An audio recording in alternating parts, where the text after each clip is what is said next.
here with the one and only amazing Mr. Skip Cunningham. No, I wouldn't say that. Yes, he is a living legend that we should cherish and adore, and I'm so happy to have him here. Mr. C, can you please tell us what inspired you to tap dance? My mother. I was too young to really know what was going on. I was only 4.5, and she says, "You're going with me." And the next thing I knew, I was on a dance floor like this at the famous Sadie Bruce Dance Academy in Chicago, Illinois. My first mentor, my first teacher of the arts. Wow, nice. And when did you come onto this side of California? The first time in 1956, just a visit, really. But I decided to settle here many, many years later. So I moved from New York to Los Angeles. Nice. What was your first show or performance experience? That same little boy at 4.5 was involved in a recital that the dance school had. I guess one a year or something like that. But I was in a wedding scene, and I think it was around Christmas time, I'm not sure. And I remember what I was wearing. I was wearing short pants, velvet short pants with straps and a white satin shirt. And I was the ring bearer. And I don't know what was wrong with those folks, but in retrospect, the pillow was satin. And the ring was supposed to sit on the pillow. And I was supposed to deliver it to the minister, so to speak. But I had to walk all the way across the street of the 8th Street Theater in Chicago, Illinois. And I think they thought about pinning it, but they didn't. But in retrospect, if the pillow was satin, then they certainly should have pinned it. So when it fell on the floor, shouldn't have been my fault.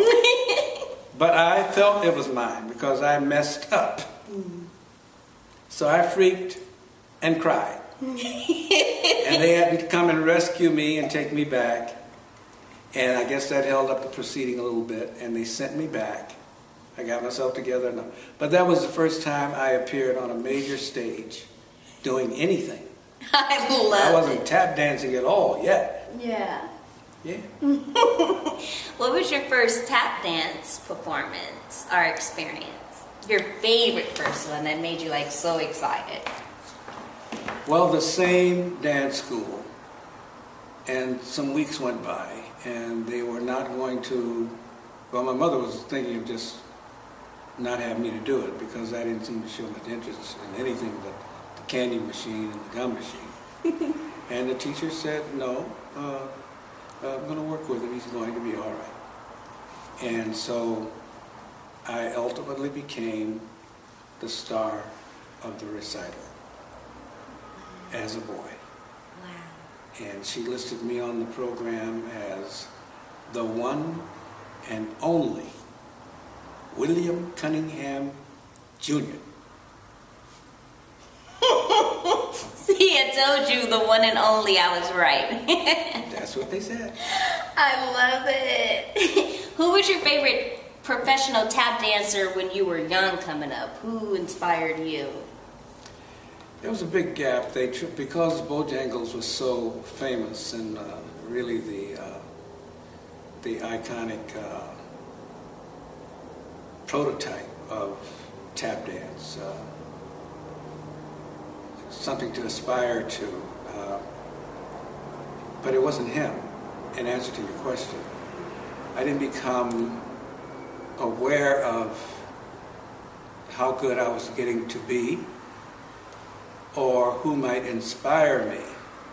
So I guess I was in teenage before that person came about. And there were many to to aspire to be honest with you. But there was a dancer by the name of Teddy Hale, and I was in high school, and he inspired me. Nice. And I never saw him in person. So many of the dancers and people in the business were living in New York. So till this day, I do some things that I saw him do. I've embellished on them. I even eventually made them my own, but I was so impressed with him. He was on the Kate Smith Hour, and he was on more than once, and those were the years when you didn't see us much on television at all. And when you saw one of us, everybody was coming from all over the house. Somebody was saying, "Hey, y'all better come on over here. Looking at us." You know. Yeah. But Teddy Hill. And then down the line, I was influenced by Baby Lawrence. I wasn't influenced by Jimmy Slide, but he was my favorite dancer to watch. I loved the way he danced. And interesting enough, young adult playing the Latin Quarter in New York, which was Lou Walter's Latin Quarter. That was Barbara Walters' daddy's joint. I left the show to reside in New York, and it was Jimmy Slide who took my place. Coincidentally. I didn't see him dance till many years later here in Los Angeles, downtown. Nice. Very nice. Yeah. Is there anything that you would tell or want to share with tap dancers today? Well, everything has changed so much. I've been in the business so very long that I realize now I've been through a few eras. And each era has its impact on the business. Tap dance has never been top of the heap. It's been the most exciting act usually at any show. Tap dancer had to do 3 minutes to open the show, and they were always sensational. But today, I kind of don't know what to tell them. I noticed that they have a circuit now by way of tap dance festivals all over the world. So they're able to perform almost for themselves and whatever audience that draws, usually from the students who they came to teach. And then at the end of the week, there's a show featuring the teachers, who are excellent dancers. I mean, they're famous, and you know, I've been one of them many times. But other than that, there's no place to do it. The variety shows that used to feature tap dancers, like the Step Brothers and the Nicholas Brothers, and I have to say myself too, I guess. We don't see that anymore, you know. Right. So dance for fun, because it's great exercise. And once you learn it, it's fun to do, you know. So I don't know what to tell you, girl. You guys, he was on the Merv Griffin show 32 times featured. What? Did you see the video clip? Watch the video clip at theinspirecampaign.com.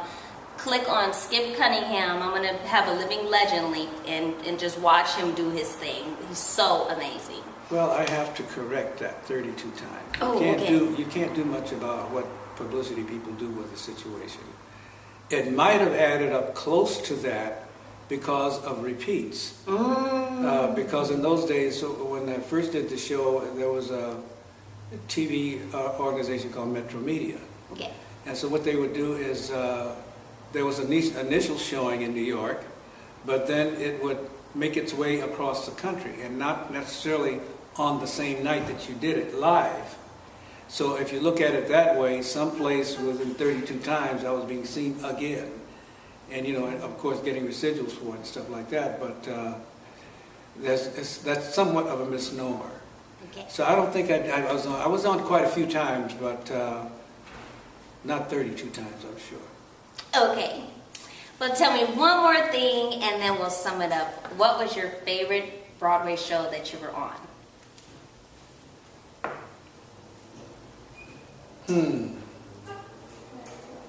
I was only in 3. Okay. And I liked UB Okay. with the Hines brothers. I liked George M.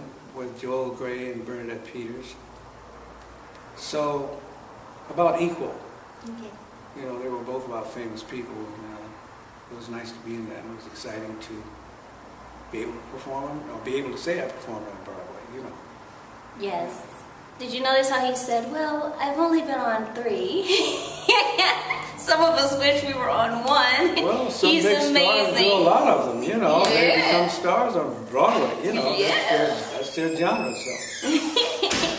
I love it. I love it, love it, love it. Okay, guys.